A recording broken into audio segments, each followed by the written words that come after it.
Hi friends, this is Harry. Cinema buzz அப்டேட்ல அடுத்தது ஒரு தாறுமாறான ஒரு அப்டேட்டோட வந்திருக்குங்க. தலைவர் எங்கே போனாலும் சரி, அங்கே எப்போதுமே அவரை பார்க்கறதுக்கு கூட்டம் இருந்துக்கிட்டே தான் இருக்கும். ஸோ மக்கள் வெள்ளம் எப்போதுமே அவரை சூழ்ந்து தான் இருப்பாங்க. ஸோ அதற்கு மிகப்பெரிய உதாரணம் பார்த்தீங்கன்னாக்கா பாண்டிச்சேரியில் நடந்த அந்த ஷூட்டிங்ஸ்லாம் நம்மளால் பார்த்துக்க முடியும். லால் சலாம் படத்தோடைய ஷூட்டிங்லேயே பார்த்தீங்கன்னாக்கா வேற லெவலில் கலக்கியிருந்தாங்க அங்கே இருக்கக்கூடிய ரசிகர் மக்கள் எல்லாருமே. ஸோ ஏஎஃப்டி மைதானத்தில் ஏஎஃப்டி மில்லில் நடந்திருக்கக்கூடிய அந்த ஷூட்டிங் ஸ்பாட்லேயே பயங்கரமான ஒரு ரெஸ்பான்ஸ் வந்தது. நம்ம சேனலில் வீடியோவாகவே எடுத்து போட்டுருந்தோம். இப்போ மீண்டும் பாண்டிச்சேரியில் லாஸ்ட் 2-3 நாளாகவே வேட்டையன் படத்தோடைய ஷூட்டிங் நடந்துருக்கு. பழைய ஹார்பரில் நடந்துக்கூடிய இந்த ஷூட்டிங் பார்த்தீங்கன்னா முதல் நாள் பெருசாக யாருக்கும் மக்களுக்கு தெரியல அங்கே ஷூட்டிங் எடுக்கிறாங்கன்னு சொல்லிட்டு. பட் 2வது நாள்லேருந்து பயங்கரமான ஒரு ரெஸ்பான்ஸ் வந்துருச்சு. அந்த வீடியோலாம் நீங்கள் நேற்று பார்த்துருப்பீங்க ஆன்லைன் சோஷியல் மீடியாவில் பயங்கரமாக கலக்கி இருந்தது.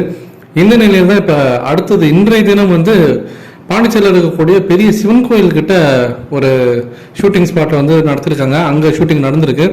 இன்னைக்கு ஈவினிங் ரஜினி சார் அங்கே கோயிலில் முடிச்சுக்கிட்டு அந்த பெரிய சிவன் கோயிலேருந்து வெளியில் வரும்போது அங்கே காரில் ஏறும்போது பார்த்தீங்கன்னாக்கா பயங்கரமான ரெஸ்பான்ஸ். ஏன்னா அந்த கோயிலை சுற்றி வரனாக்கா நீங்கள் அந்த ஒரு வீதியை சுற்றி தான் வரணும். அப்படி வரும்போது அந்த இடத்துல அந்த வீதி முழுக்க பார்த்தீங்கன்னாக்கா மக்கள் லைனாக நின்றுட்டு ரஜினி சாரை பார்த்து கரகோஷத்தை எழுப்பியிருந்தாங்க. அதை நம்மளால் பார்க்க முடியுது. இப்போ அந்த வீடியோக்கெல்லாம் தான் இன்றைய தினம் ரொம்ப வைரலாக போயிருக்கு அப்படி தான் சொல்லணும். ஸோ தலைவர் பார்த்தினாக்கா ஆஸ் யூஷுவல் பார்த்தினாக்கா ரொம்ப எனர்ஜெட்டிக்காக இருக்காரு. ஸோ எப்போதுமே அந்த ஒரு புன்னகை அவரோட முகத்தில் அந்த ஒரு புன்னகையோடு தான் அணுகிறாரு எல்லாருமே.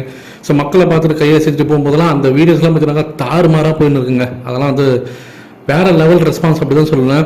ஸோ அவர் எங்கே போனாலும் சரி, ஒரு சின்ன குக்கிராமத்துக்கு போனாலும் சரி, நார்த் இந்தியா போனாலும் சரி, சென்னையில் இருந்தாலும் சரி, எங்கே போனாலும் அவருக்கு அதே ஒரே மாதிரியான ரெஸ்பான்ஸாக அவருக்கு இருந்துகிட்டே இருக்குது. அதை நம்மளால பார்க்க முடியுது. இந்த நிலையில் லைக்கா நிறுவனத்துக்கிட்டேருந்து ஒரு அனௌன்ஸ்மெண்ட், அஃபிஷியல் அனௌன்ஸ்மெண்ட் என்னன்னா, லால் சலாம் படத்தோடைய செகண்ட் சிங்கிள் ட்ராக் ரிலீஸ் பண்ண போகிறதாங்க அஃபிஷியலாக ஒரு போஸ்டரோட ரிலீஸ் பண்ணிருக்காங்க.